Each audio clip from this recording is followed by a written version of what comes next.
different. And it's why I like doing this with you guys. I've told Jeff too, just personally, there was so much that I respected about him from afar. I know at your age, man, I was thinking the wrong things. And he's sitting up here doing all the right things, staying true to certain principles. And I'm doing that. So as soon as I saw it, I was like, I told you. I was like, man, I like that. I like that. And I appreciate that. It was different. And Rod, you've just been, I don't know, man. When you showed this has got to be on the show. This is stuff that needs to be on the show. It was dope. Oh, we're recording.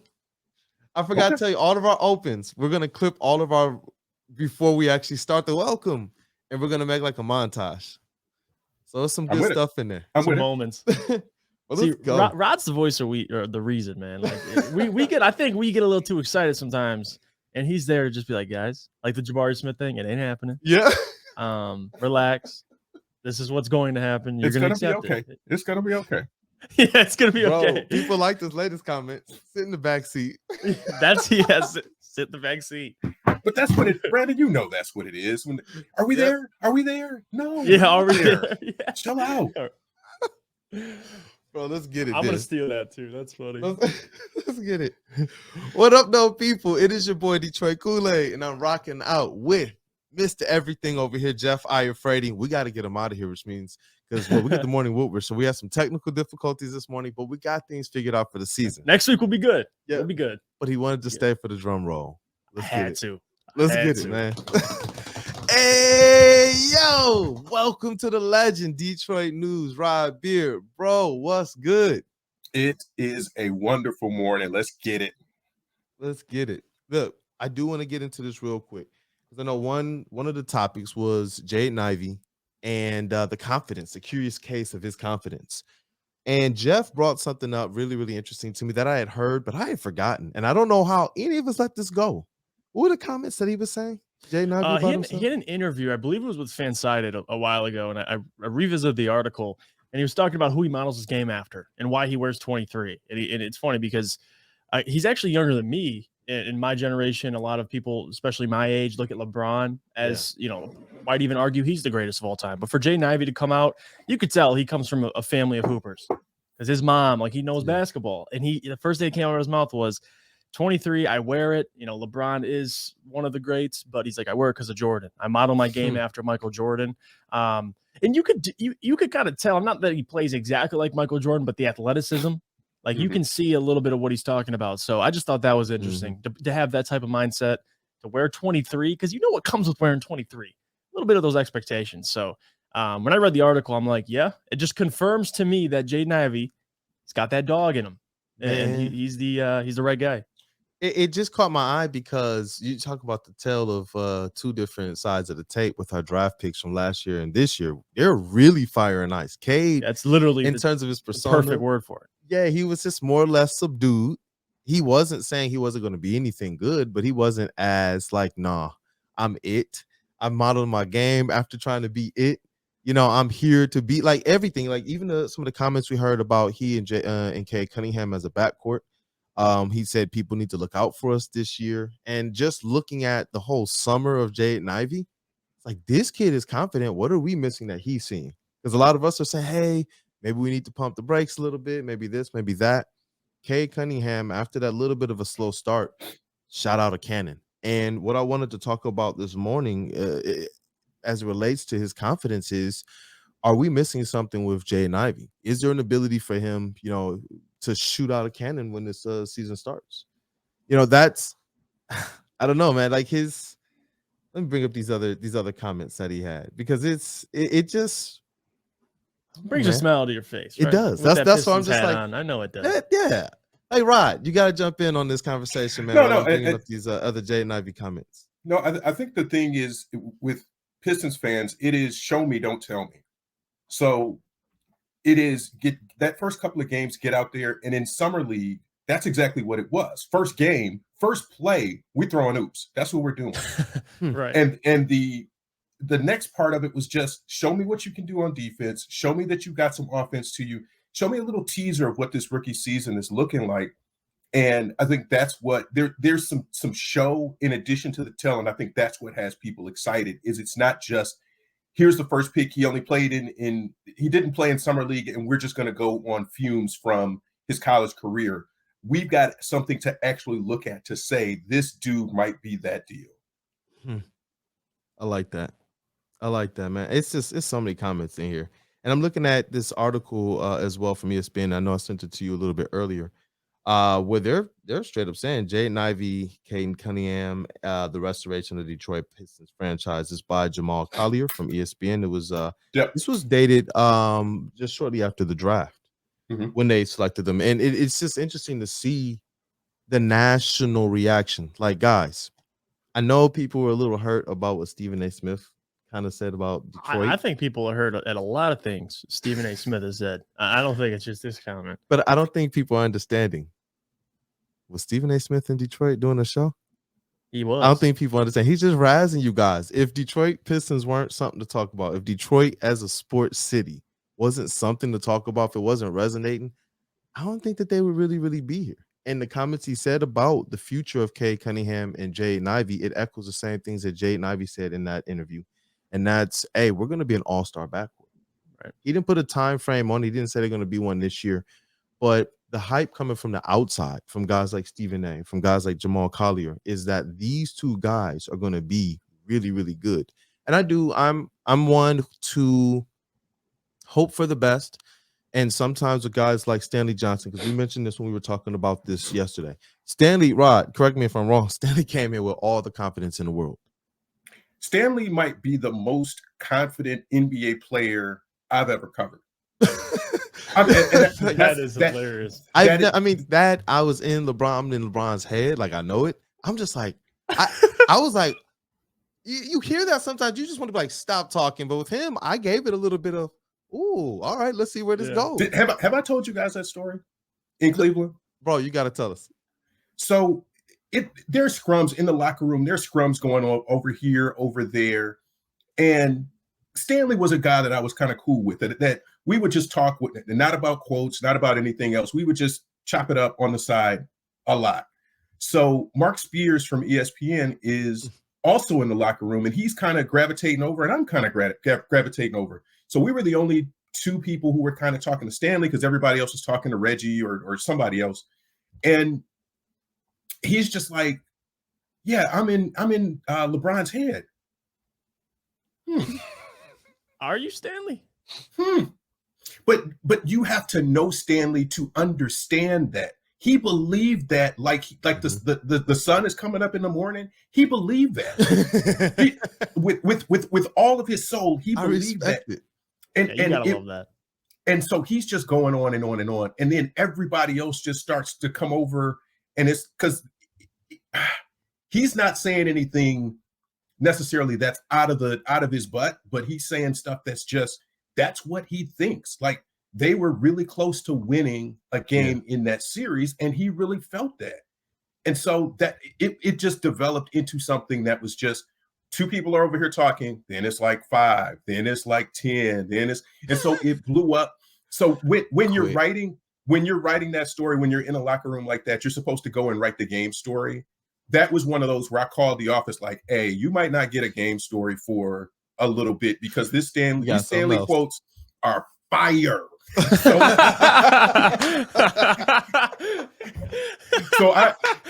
I went back to the media room, and I wrote the Stanley story before I finished writing the game story, because I knew that was something that was going to blow up that night. And Stanley told Tim Hardaway Sr. They were at practice. This was like in training camp during Stanley's rookie year. He's like, I'll rip you. Tim is like, hey, somebody come get this young dude, because he's not ripping me. Tim Hardaway Sr. He would rip him and be going the other way. And Tim was just so done. He just, what is this dude on? But that was the confidence Stanley had. That said he was going to rip Tim Hardaway Sr., be going the other way and dunking out.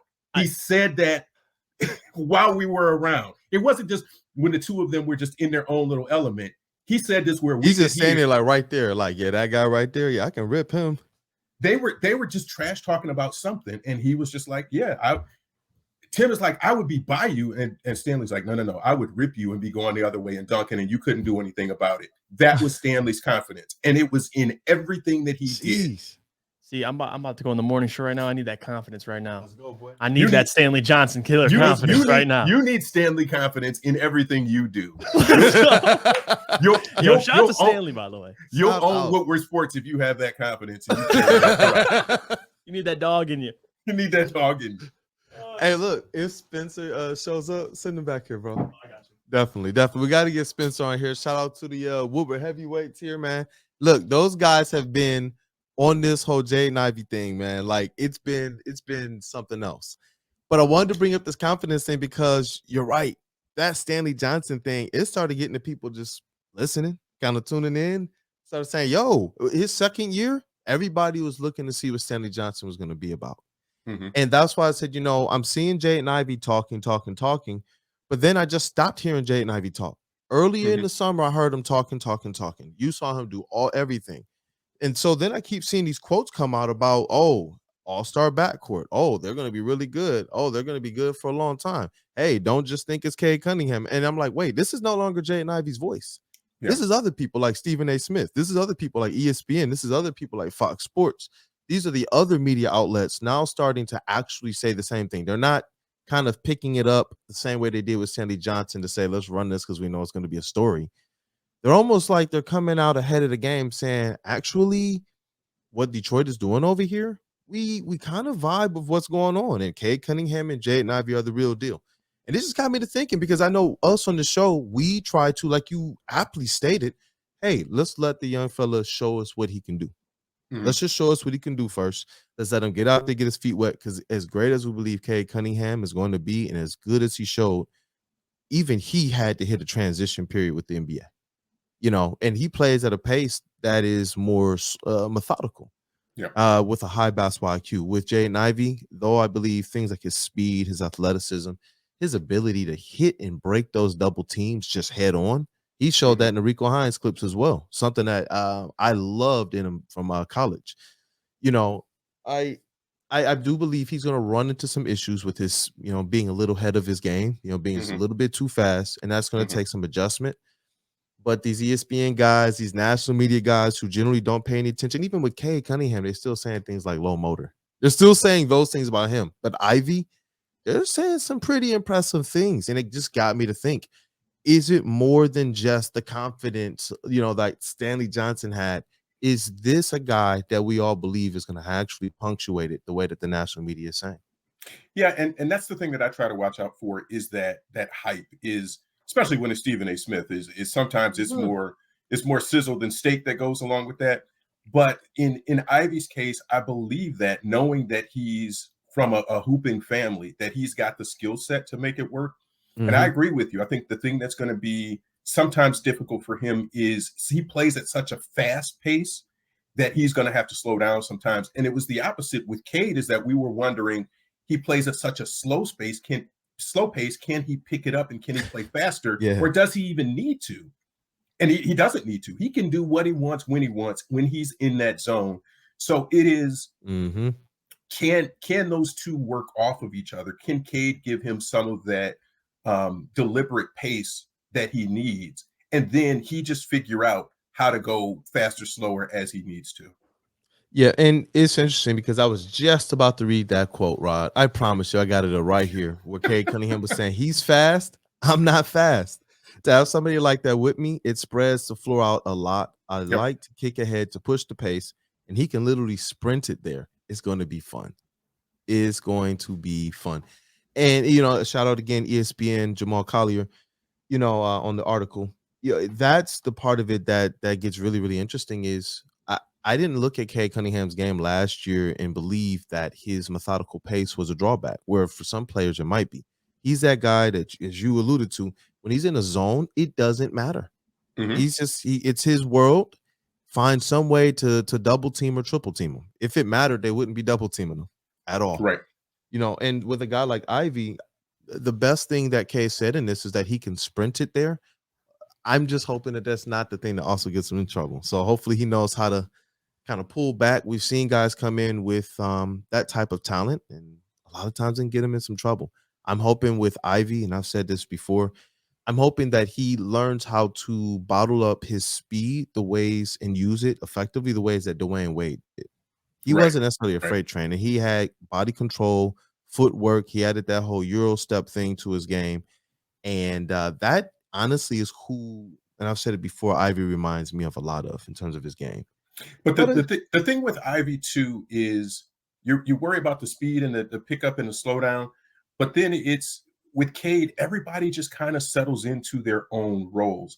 And the other piece of it is on this roster, when Hami was going and Hami brought that athleticism, it was a different dimension that stood out from everybody else. Because, and all due respect to Corey Joseph, all way due respect different energy too to Frank Jackson, they play at a certain pace typically. If you can get Jayden to go at a outlet, boom, go, and he's going down that sideline, and you can kick that ahead, you've got a guy who can finish 1-on-2 in some of those situations because he's got that athleticism. So I think there's some crossover there with how that works. And in those second groups, if you've got Hami and Jayden playing together, you got two wings that can be above the rim, and that's something that we didn't see a lot of. Even with Sadiq, even with Isaiah Livers, they're not necessarily above the rim guys, but this can change the equation of how a lot of this stuff works with getting Jalen Duren too. They haven't been an above the rim team, but now if you got two options on the floor, or if that's your second unit and you got Duren, Hami, and then you've got Ivy finishing out some of those minutes, you've got three guys that are way above the rim. You could see a completely different style in the way this team plays in transition because of that. Have we talked about Hami and Ivy playing together? I don't think we have, but I think that could be a very intriguing wing group. I mean, and it's only going to be for a set amount of minutes that you would be able to see that. But if they went small and quick, you could see Hami at the 3 and Livers at the 4 and playing some minutes there with bro. Dude. So you're talking about Duren, Ivy, just in some quick pinches, Duren, Ivy, Livers, Hami, and anybody at the 1. Anybody. You want to put Marvin Bagley at the 1? Kelly O. I guess Cade. Maybe that'd be a good lineup for Killian to run point in. And Killian running point with those dudes. I mean, man, like, and I get it, and that's why I like that you continue to keep us on. Hey, let these guys continue to work. Let these guys continue to develop. But in terms of if these guys actually do continue to work and develop, what the prospects are, it makes it exciting because we have never seen this. I don't ever recall seeing this. I believe Jerry Stackhouse, Will Bynum, older Josh Smith, these were our most athletic guys. The going to work Pistons weren't littered with athletic guys, high flyers. Tayshaun Prince was our high flyer. You know what I mean? Like, you're talking about lob threats. What Hami was able to do last year when he wasn't in the doghouse, man, you saw the energy change. Every single dunk, every single block he got, every single out in the passing lanes. Hami is a very, very, very intriguing player. And with what we're talking about with Ivy, with what we're talking about with the rest of these guys and what Duren can bring to the table, that, man, the Pistons have some exciting options. If at anything, if they're going to be a team that doesn't make the playoffs in the play-in, at least go and support them from the fact that they're going to be somebody fun to watch, a team that's going to play hard every night. Like, I believe these guys are trying to go out every night and win. I don't think that this team at all is thinking about who they may be able to pick up in the draft, where that might have been able to creep into their minds last year. I know this team is going to be realistic, but they're all saying the same stuff. They're all saying, like, we're out to play hard. Now we're out here, we want to make the playoffs. Now we want people to know that we're out here to play for real. You know, and especially when you mix in guys like Sadiq Bey and Isaiah Stewart, who have now been here for some time. They've been here for some time. You know, Killian Hayes, Marvin Bagley's been in the league for some time. Even though he's a part of this now core, there are guys on this team who have things that they want to prove. And that's what's going to make this season fun, whether they're winning at a significant pace or not. Yeah, I wanted to look at some splits on Hami and see, because that stretch when they were at Miami and that was they had the COVID issues, Mm. is when he really started to, because when those guys were out and he was starting. Here we go. So he started that Brooklyn game right before all the COVID stuff in Miami. Yeah. So this is 24 games. So that's a fair sample size, 13 and a half points, 5.8 rebounds. Yeah. And shooting 49% from the field. Hamidou Diallo. Yes. Wait, say that percentage again? Over 24 games? That's more than a great sample size for that. No, and I'm actually going to cut this a little bit because it wasn't. I remembered that specifically because that's when he just started balling out. I remember Miami because we were in Miami. 24. We were in Miami, and that was when he joined the starting. That was right before everybody had COVID. So let me start at the Miami game because he had 12. He had 28 in that next game at San Antonio, 31 against the Knicks at home, and 34 against San Antonio. Oh, so he was hooping. He was hooping. I'll do this smaller size. This is a 13 game sample size when he was straight balling, 16 and a half points, 7.5 rebounds, 27% from three, but he was playing 31 minutes a game. He started all those games, 49% field goals. Wait. How many rebounds? 7.5. Man, I feel like Hamidou could be the answer to a lot of issues, especially with Jeremy Grant not being here. You're talking about a player who is not a young player, not a rookie, doesn't need to fill out the game, just needs to get out of his own head. That's 13 games. 11 of those he scored in double figures, averaging I'm looking 30, at these now, man. This is 31 crazy. Minutes a game. That is, if he can be that. But again, this is starting with starters minutes, and it doesn't project to be that.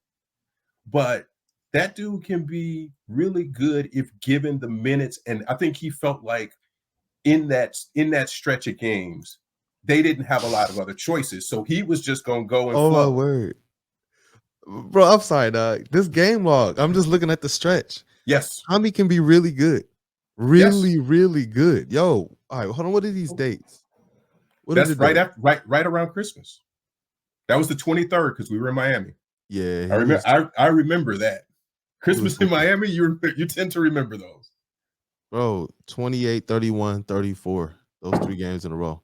And all the other games is 12, 11, 11, 12, 15, 10, 12, 12, 17, 10. Mm-hmm. So that was when Cade, Killian, that was like the entire roster. Because look at that Miami game log. They started Sadiq, Corey, Frank, Trey Lyles, and Hamidou. And they only played 9. So off the bench, it was Josh Jackson, Jamorko, Garza, and Chick Diallo. That was COVID. That was the game where that game was so crazy because it was I'm looking at it now, dog. They didn't practice that day, or they were supposed to have practice or shoot around, and then we found out they didn't have practice, and it's like, whoa. And so then it started coming out, well, hey, somebody might have COVID. Well, a couple people, if one person got COVID, a couple people got COVID. So it was when we got to the arena and they came out to warm up, and it was only a handful of people. Yeah. All right. That's COVID for you. It's gonna be one of those stretches where this ain't a winnable game. But and that game they only lost by 3. They balled out that game, and they only lost by 3 with that ridiculously shorthanded lineup. And then the next game they lost to San Antonio by 35. But I mean, they out there trying. It is what it is. Some of those games you'll allow. I'm just enamored at the box score. I've been sitting here since you brought this up now, looking at this stretch of games. He started off the season just kind of blah, but he hit a mean stretch. And I remember there were some times where he was pouting. One time where he even made Dwayne Casey show a little bit of emotion. on the sidelines. And I remember, Pistons Twitter went crazy with it. And I kept trying to tell people, like, the type of coach that Dwayne Casey is, he's going to challenge you. But he challenged you, like, from my perspective, in a different way. He's not going to allow you to settle. There's that spot where all of us settle. We get tired as just workers in general. And I've noticed Dwayne Casey just doesn't let people be comfortable in that place. And sometimes it's like when bro, I remember my coach in college, man. I can take it back before that, man. My mom's trying to get up for high school. She was like, you gotta get up. And you're like, I don't want to get up. And I realized that's what's going on. But Dwayne wants these guys to be great, and they know that. They know So do this. Look at this box score from the Spurs game on New Year's Day. This is gonna blow your mind. Score? This is gonna blow your mind. Look at the box score from the Spurs game on January 1. OT game, January 1st. Okay. OT game that they won by 1 point. Yep, I see it. Look at Hami's line. Look at how many minutes he played. 49 minutes, bro. Look at that starting lineup. Diallo. 9 free throws. Look at the starting lineup first. And this is going to blow your mind too. Diallo, Bay, Walton, Garza, Stanley. So somebody has to score. What? Hold on. Somebody's got to score. Hold on. Y'all, the starters was Hamidou Diallo, Sadiq Bey, Derek Walton, Luka Garza, Cassius Stanley. I remember this game because before the game, everybody said was it's the G League Pistons, bro. They were like, bro, it's the Cruise tonight. I remember this. As fans, everybody was like, all right, we're gonna watch tonight just because we know Sadiq Bey is gonna get all the shots. But no. Look at the FGAs on Hamidou Diallo. 32 shots. 32 shots. He looked around. He said, "Hey, not here. Y'all tripping. Y'all put me in the starting lineup."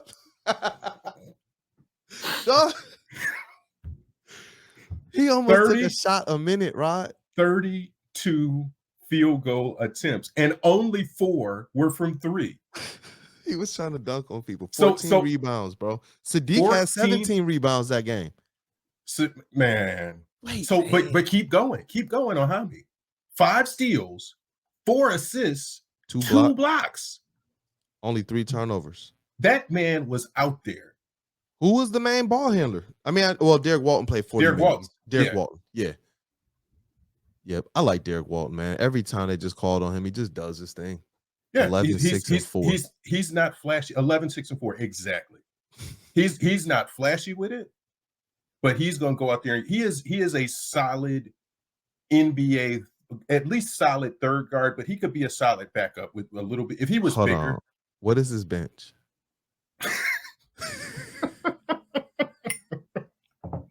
Who is this bench? Where is this bench? How did they win this game, bro? Justin Robinson, Michael Potter. Justin Robinson played 23 minutes. Bro, Jamarco and DeVitas didn't even play. Check Diallo didn't even play. This is the guys I didn't even know we had a guy named Justin Robinson on the roster on any game last year. He was on a 10-day. He was on a 10-day. Michael Potter came up from the drive from the Cruise. Jay Page, this was the epitome of, you know what, we just need some bodies. They got 12 bench points, and they gave 6 fouls off the bench too. This stretch, when you start looking at stuff, this is the thing you look at. Look at Luka Garza, 20 and 14. He's an NBA player, man.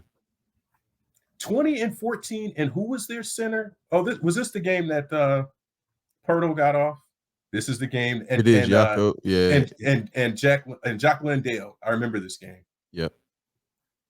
Derek White, he's not easy to play against. Yeah, Bryn Forbes and Bryn Forbes. I remember. Oh, he got busy. I remember James going crazy because it was Bryn Forbes night at. I remember that. I remember this game now. I remember this game because I feel like Bryn Forbes was doing a little too much. Yeah, doing a little too much after each 3. Yes, he was showing out. If he was at the family reunion, he would have got a whooping for showing out. Sheesh, you know what, man? I'm glad we actually did this. because this was the Hami game because he was nasty. He played like all but 3 minutes. All but 3 minutes, 5 steals, 4 assists, 14 boards. He did everything this game. Yep. I mean, I remember when everyone was saying we need Ivy, we need to go get a 2-guard. This was before the draft. And I remember Hami put out some video of him working out during that same time. And then also put out like some cryptic tweet. And I apologize, people, because I didn't even know we were gonna talk about Hami. And I'm glad that we were. I should have had this because I told you. That's why I'm here. That's why I'm here. Yeah. I don't think he's not settling. He's not going to be comfortable.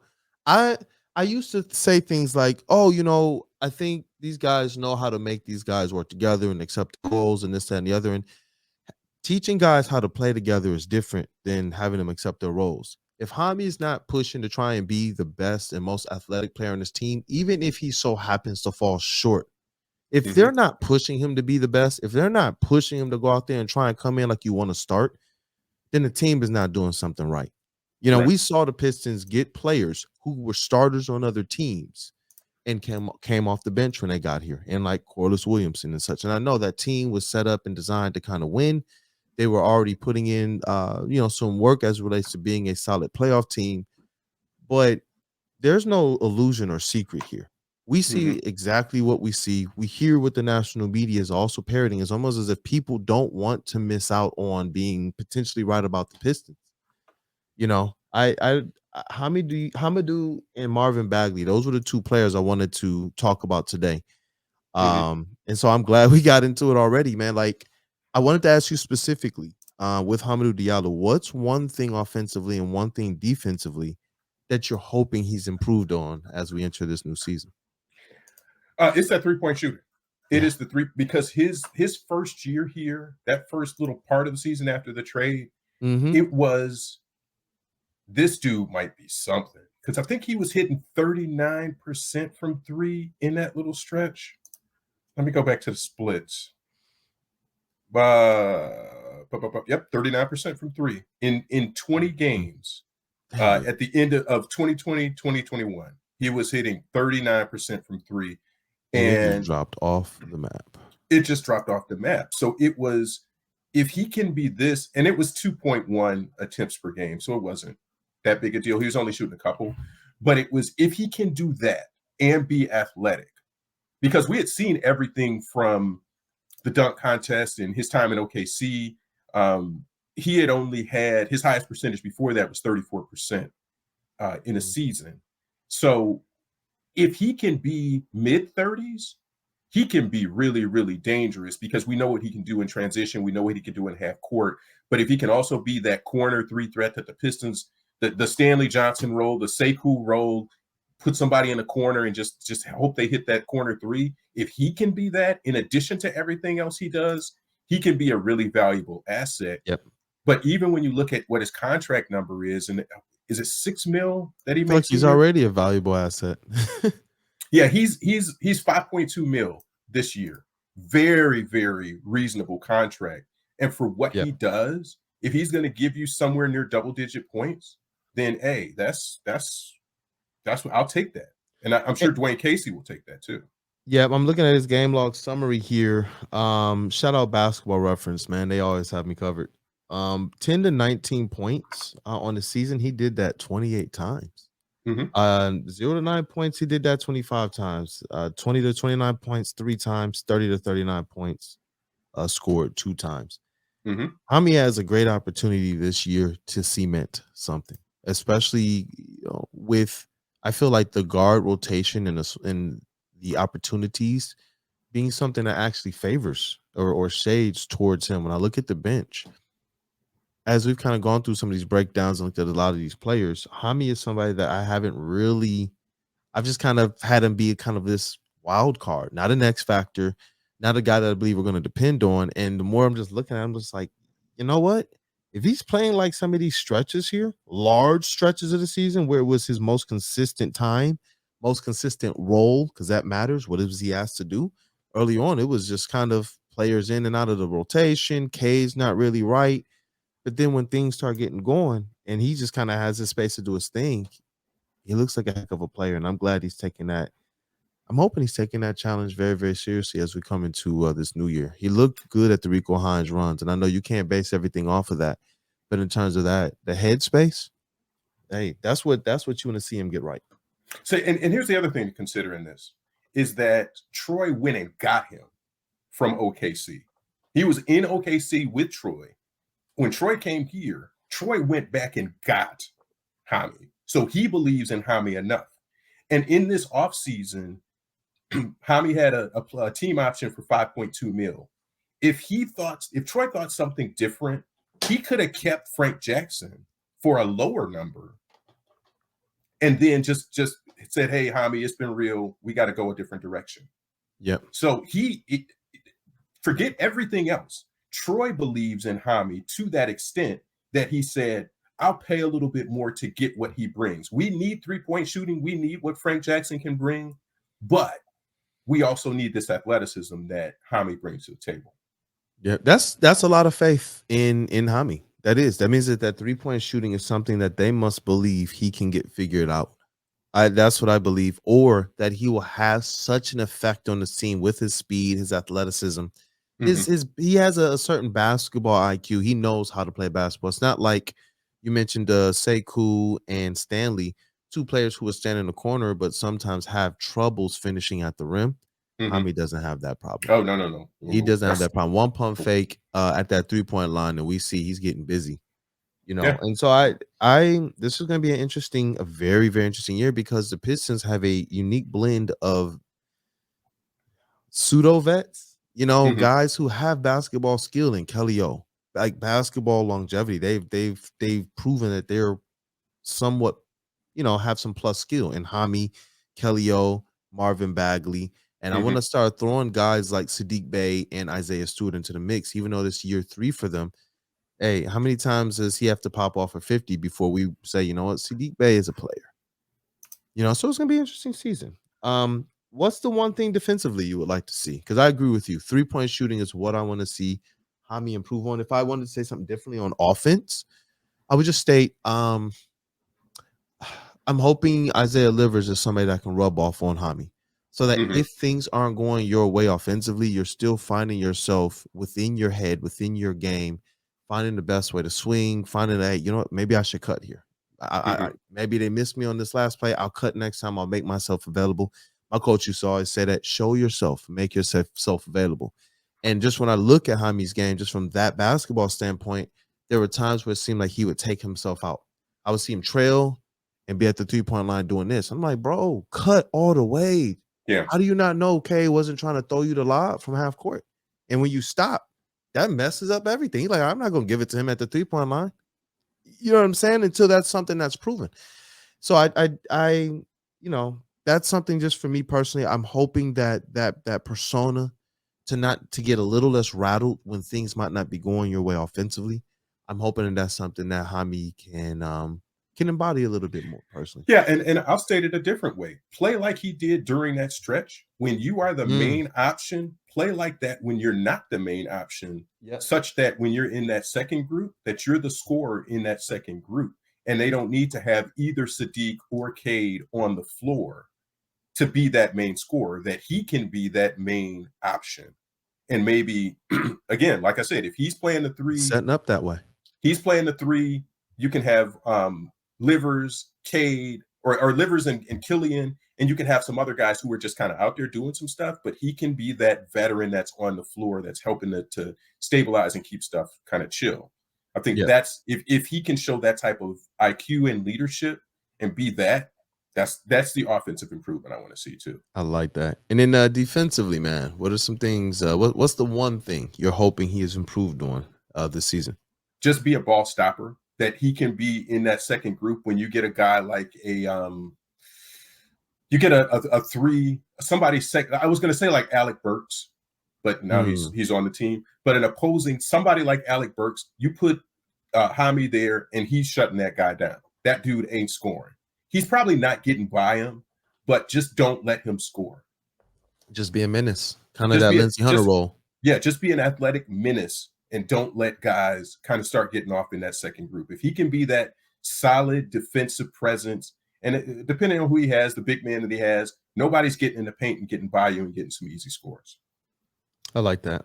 I like that, man. I actually like that a lot. I was going to say, hopefully, perimeter defense is something that he's working on, but I was going to say scrappiness. I would love for us to just have that player. Like, I'm hoping he bottles whatever he's feeling into just being a defensive terror, similar to like we see Patrick Beverley be. You know, just like this is what I am. Like, he doesn't care if people like, man, you always barking, you always this, you always that. Yeah, but he's also effective. Yeah. He just is. And I kind of want to see him get that. I'm like, Hami, you are 6'5", bro. You know what I mean? It's not like he's a little guy. It's not like he's even like Donovan Mitchell stature. You're 6'5". You got long arms. You're a freak of nature athletically. Go out there and have fun, bro. You can go out there, especially in Detroit. You don't have to try and get it in other ways that you might have to in other cities. You get one chase down block, bro. We build statues for people like that. You know what I'm saying? I'm hoping that that's more or less the persona in his mind as it relates to going out here and attacking, no matter what the role is. We've seen other players come here and they get trapped in that whole, I'm just standing in the corner. That's why Seku's not here. Basketball players know how to play basketball no matter what. I'm saying, like, give me a 10-day and tell me to stand in the corner. I'll hit 3 of them threes. Yeah, you won't. I'll you at least get blocked and go to the free throw line or something. You know what I mean? You won't see me doing anything else in practice but shooting corner threes. Hey, we doing a layup line? No, we're not. We're doing corner threes. That's all I'm doing. Like, get prepared. Get ready for it. So here's something else on Hami's. He had 1.2 steals a game last year. That was his career high. And we think of Hami as being this in the lanes, always out in transition and creating something with his defense. And that stuck in my head last year for him was steals. He got a ton of steals. So in the top 35, when you look at the leaders from last season, Cade is right there with him at 1.2. And we think of Cade in that same sense of he's in the lanes, he's stopping whoever. But you know who else had 1.2 that we don't think about the same way? Ooh. Killian Hayes. You got 3 guys that are averaging 1.2, and if you set this roster down on a piece of paper and you said, give me the 3 guys that are averaging 1.2, those are the 3 guys that you would pick out. And where's Isaiah Stewart at in steals? Not as high as you would. Yeah, about half. Okay, I was just curious. Oh no, those are projections. I was just curious. He's 0.3. And they don't always get the credit for the steals because sometimes they'll give it to the guard. You knock it away, the guard picks it up. They count that as a steal, as opposed to the guy who got it, not the guy who knocked it away. It just depends on who's scoring the game and whether they know the way to do it. That's interesting though. So those 3 guys are sitting at the top in the steals per game. And that's Killian is 33. So that is top 3 of the top 33 are your wing guys. Wow. In the league. That's I didn't know that. Man. Yeah, see, this is the rabbit hole that you go into sometimes when you look at a stat and you say, hey, this jibes with my memory of this, that he was always in the lane and he was doing stuff. Yeah. But then sometimes this is a grain of salt stuff because you take it with a grain of salt because James Harden is 1.3 and you don't think of him as any kind of stellar defender whatsoever. But I mean, that is what it is. Yeah. Yeah. And honestly, I mean, with the usage rate and the amount of time, Killian Hayes' 1.2 is really, really impressive. You know, and I would reckon if we look into Killian Hayes' box score, we would see games where, you know, obviously these are averages, but his averages, we probably see a few games where he has some high steal games in there. Or just the fact that he's probably just a consistently good player as it relates to getting into the passing lane. Like, the thing I like about Killian is there's several plays that come to mind, and I'm going to try and get these clips up on the social media later, where Killian just straight up took the ball from somebody. Just boom, and then goes down the court. Goes down the court. He had a 6 steal game against Cleveland. Yep. And 5 against Brooklyn and 5 against OKC. You telling me teams that got good guard play? 4 against the Bulls and another 4 against Brooklyn. Yep. Yep, that's what I remember about Killian. That's why I brought that point up, man. They were like high steal games for him. He's a guy that his averages are they could be crazier as he and Hami. Those are the two guys that got to get out of their own heads, bro. Get out of your own ways. Y'all get mad and then y'all look like world beaters. Look at Killian's stretch. We talked about this a couple weeks ago. Killian had a stretch of games where it was just like, oh, Killian did show he can be a 13-5-5 player already. He did it for a healthy stretch of games last year. And it was during the time where the Pistons had their healthiest stretch of the season as well. So it's gonna be interesting. With Marvin Bagley, though. Marvin Bagley. He's a guy that I'm not as worried about offensively. But I wanted to get your take on this. The one offensive improvement, the one defensive improvement. With Marvin Bagley. What are you hoping that he's improved on this year? Same thing. I want him to hit from three. We can't have him being a 23% three-point shooter. And he's taking them. Right. Hami was shooting, I think, somewhere around 2 a game, 1.82 a game. He's shooting 1.9 in the games with the Pistons. And that's a fair sample size of 18. So we talked about previously how Sacramento was using him and they were putting him in the corner and having him shoot threes. If he's going to shoot them, make it like Stewart, that he has to earn his way to be able to shoot as many as he's shooting. He should be able to. I want to see him in the paint. That dude, it's not pretty all the time. Get your butt in the paint, get some boards, and play a traditional big man role.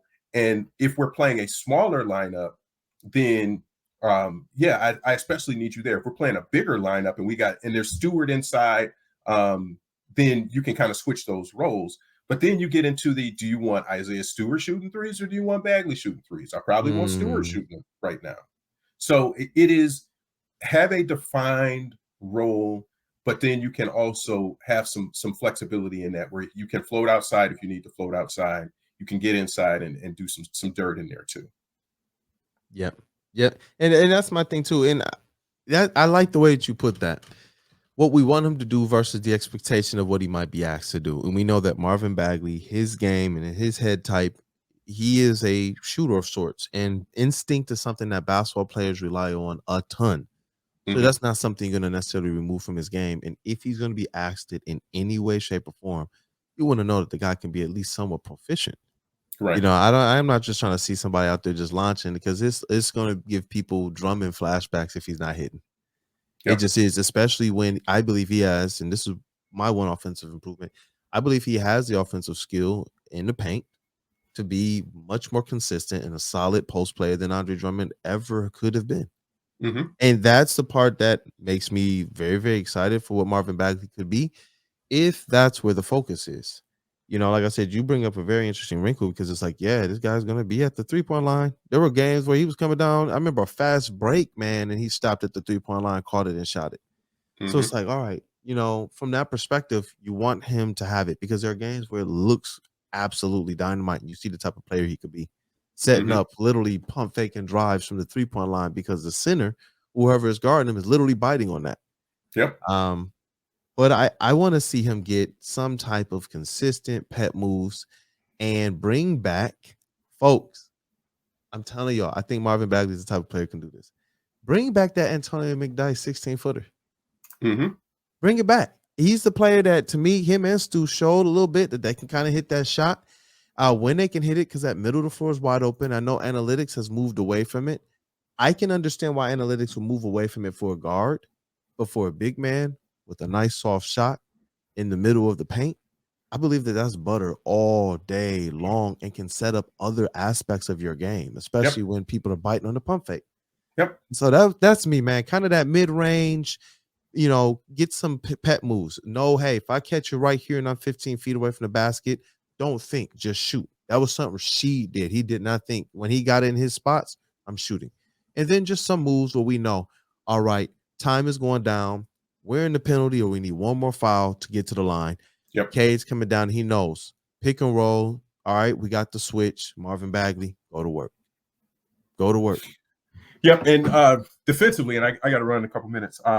Defensively, I just want to see him be a little bit more of a rim protector and at least contest shots, because it's not a situation where you don't have center depth now or power forward depth.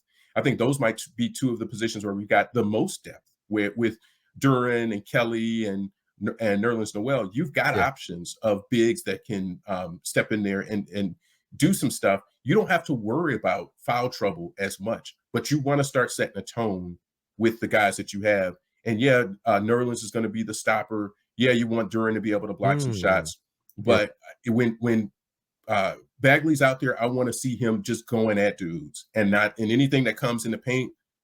Either get your hands up and be straight up, or try to block the shot, and just not in between. I don't want that to be the open lane situation where the guards can't play good D because they feel like anything they let through is going to get to the basket and in the paint.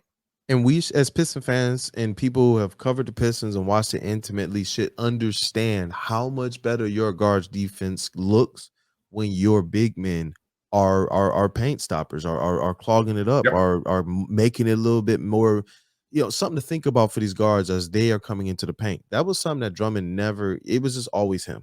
It seemed to be like he was facing three guards all the time because he didn't have any help. But if he did, we saw how much better it made Chauncey Billups and Richard Hamilton as defenders. And just one thing, because I know you got to go, as it relates to the blocks, Marvin Bagley had 32 games last season of 0 blocks, 16 games last year of 1 to 2 blocks. Personal fouls, though, 27 games of 1 to 2, 13 games of 3 to 4. So he's not fouling. So he's kind of just letting people in there and halfway contest him, but not really. I see you're there. I'm gonna step out at you, but I'm not gonna try to foul you, and I'm not really blocking it either. So that's the aggression that I want to see from him. Is, bro, you got help. It's not where you're the only option that we got, and if you're in foul trouble, we're screwed. It is go ahead at it, and because Duren is gonna do it, that Stu's gonna do it. And now you got Nerlens as another option. Everybody should be going after that shot. And I just want to see the bigs be a little bit more aggressive. So by osmosis, you telling me they just surrounded Marvin Bagley with a bunch of dogs? There you go. He's going to pick it up, man. You can't be in those practices or not. And you talking about Ben Wallace is there. We're still waiting to see what's up with Sheed. I'm sure he's going to show up at one of these practices, man. He coached Jalen Duren.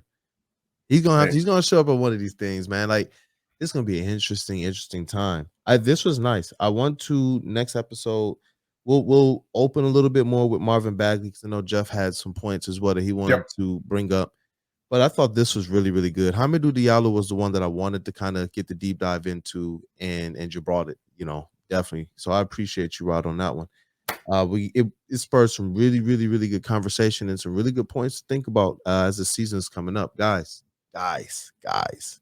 We're like, 2.5 weeks away from preseason, about a month away from the first game of the season. Dog, can you guys feel it? I'm pumped. It's coming. It's coming.